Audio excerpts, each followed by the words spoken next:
Still wouldn't change it because So you put on a ton of weight having kids, which is not uncommon. You know, I mean, obesity is an epidemic in the U.S. in this country. I mean, it is a nut to crack. And when you work with your doctors and you work on your own and you for years, and I just couldn't get the weight back off. And then one day I woke up and I couldn't breathe and couldn't walk. And it was like, you have this surgery or you're going to die. Yeah.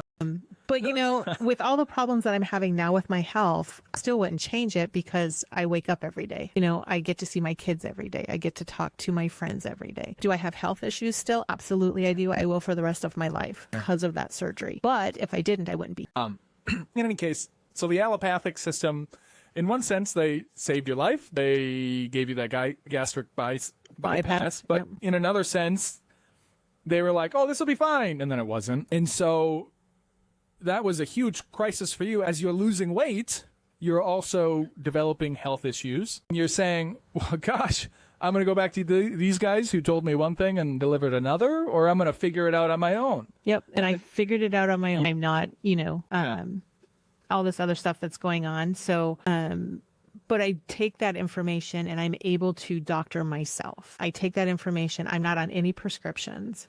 So when they want to give me a prescription, I take it, I put it in my back pocket and I go do my own research and I do it more natural. Now, if You've been doing your own research for a long time. I have. I don't know where my life would be. So I believe there's a purpose for everything. So everything that happens in your life, there's a reason for it. So if you follow that way of thinking, yes, I had the gastric bypass. It led me to this direction. But if I wouldn't have had it, I